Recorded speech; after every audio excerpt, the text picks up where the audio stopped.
Hello students, welcome to online school. आज मैं आपको बताने वाला हूँ रस। ठीक है, रस के अंग और रस के प्रकार। ठीक है, तो पहले हम रस की परिभाषा देख लेते हैं। ठीक है, रस का शाब्दिक अर्थ है आनंद। रस का शाब्दिक अर्थ है आनंद। काव्य को पढ़ने या सुनने से जिस आनंद की अनुभूति होती है उसे रस कहा जाता है। रस को काव्य की अम्मा माना जाता है। ठीक है, अब हम देखते हैं आचार्य श्याम सुंदर दास के अनुसार रस की परिभाषा। ठीक है, आचार्य श्याम सुंदर दास के अनुसार रस की परिभाषा: स्थायी भाव जब विभाव अनुभव एवं संचारी भाव के योग से।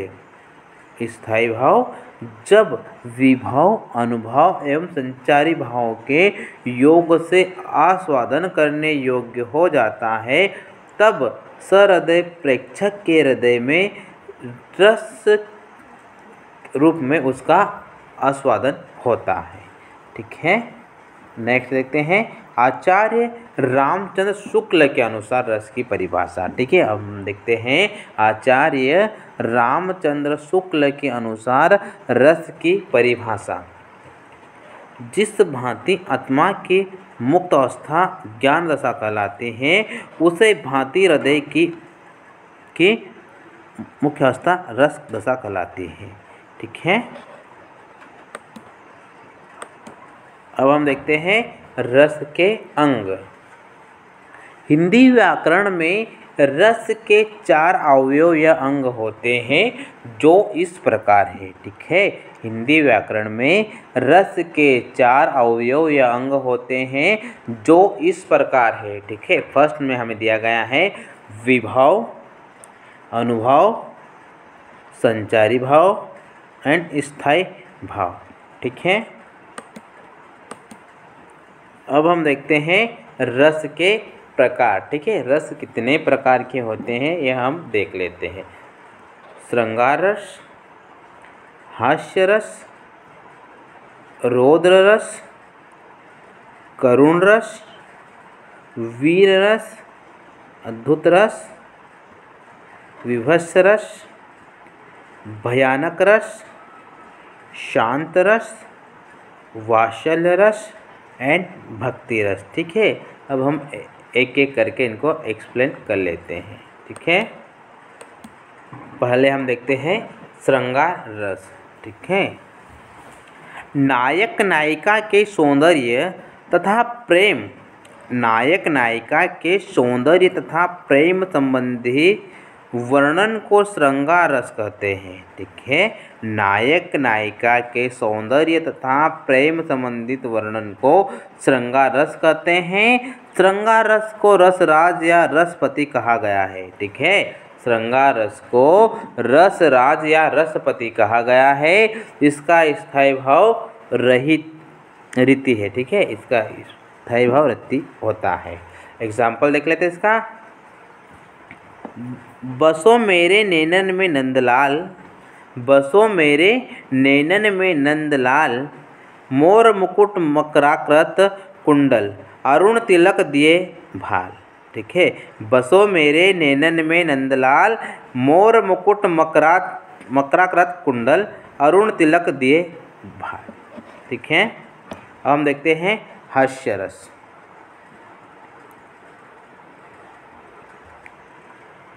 हास्य रस का स्थायी भाव हस है। ठीक है, हास्य रस का स्थायी भाव हस है। इसके अंतर्गत वेशभूषा वाणी आदि की विकृति को देखकर में जो प्रसन्नता का भाव उत्पन्न होता है, देखकर में जो प्रसन्नता का भाव उत्पन्न होता है, उससे हास्य की उत्पत्ति होती है। ठीक है, उससे हास्य की उत्पत्ति होती है। इसे ही हास्य रस कहते हैं। ठीक है, इसे ही हास्य रस कहते हैं। हास्य रस का एग्जाम्पल देख लेते हैं। बुरे समय को देखकर गंजे तू क्यों रोए, बुरे समय को देखकर गंजे तू क्यों रोए, फिर भी हालत में तेरा बाल न बाका होए।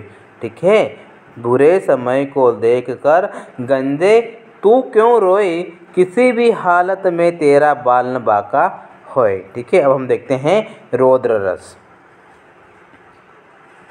इसका स्थायी भाव क्रोध होता है। ठीक है, रौद्र रस का स्थायी भाव क्रोध होता है। जब किसी एक पक्ष या व्यक्ति द्वारा दूसरे पक्ष या दूसरे व्यक्ति का अपमान करना, ठीक है, दूसरे पक्ष या दूसरे व्यक्ति का अपमान करने अथवा अपने गुरुजन आदि की निंदा जो क्रोध उत्पन्न होता है उसे रौद्र रस कहते हैं। ठीक है, निंदा करने में जो क्रोध उत्पन्न होता है उसे रौद्र रस कहते हैं। इसका एग्जाम्पल देख लेते हैं। उस काल मारे क्रोध के तन काँपने उसका लगा। उस काल मारे क्रोध के तन काँपने उसका लगा, माना हवा के जोर से सोना हुआ सागर जगा। ठीक है, माना हवा के जोर से सोना हुआ सागर जगा।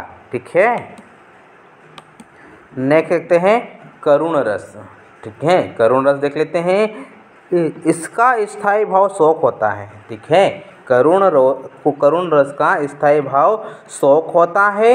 इस रस में किसी अपने का विनाश या अपने का वियोग, इस रस में किसी अपने का विनाश या अपने का वियोग, द्रव्यनाश एवं प्रेमी से सदैव बिछड़ जाने या दूर जाने से। ठीक है, द्रव्यनाश एवं प्रेमी से सदैव बिछड़ जाने या दूर जाने से जो दुख या वंदना उत्पन्न होते हैं उसे करुण रस कहते हैं। ठीक है, इसी रस को करुण रस कहते हैं। इसका एग्जाम्पल देख लीजिएगा। सीता गई तुम भी चले मैं भी चला न जीऊँगा यहाँ। सीता गई तुम भी चले मैं भी न जीऊँगा यहाँ, सुग्रीव बोले साथ में सब जाएंगे वानर वहाँ। ठीक है, एक बार फिर से देख लीजिएगा। सीता गई तुम भी चले मैं भी न जीऊँगा यहाँ, सुग्रीव बोले साथ में सब जाएंगे वानर वहाँ। नेक्स्ट देखते हैं वीर रस। इसका स्थायी भाव उत्साह होता है। ठीक है, वीर रस का स्थायी भाव उत्साह होता है। जब किसी रचना या वाक्य आदि से वीरता जैसे स्थायी भाव की उत्पत्ति होती है, जब किसी रचना या वाक्य आदि से वीरता जैसे स्थायी भाव की उत्पत्ति होती है तो उसे वीर रस कहा जाता है। ठीक है, तो उस रस को वीर रस कहा जाता है। इस रस के अंतर्गत जब युद्ध अथवा कठिन कार्य को करने के लिए मन में जो उत्साह के भावना विकसित होते हैं विसे वीर रस कहते हैं। ठीक है, इस रस के अंतर्गत जब युद्ध अथवा कठिन कार्य को करने के लिए मन में जो उत्साह के भावना विकसित होते हैं उसे वीर रस कहते हैं। ठीक है, उस रस को वीर रस कहते हैं। ठीक है, आइए हम इसका एग्जाम्पल देख लेते हैं।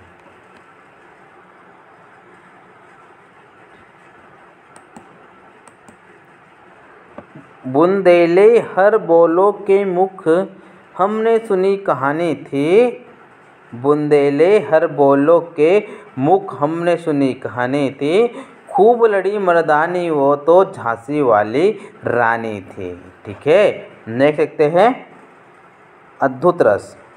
इसका स्थायी भाव आश्चर्य होता है। ठीक है, इसका स्थायी भाव आश्चर्य होता है।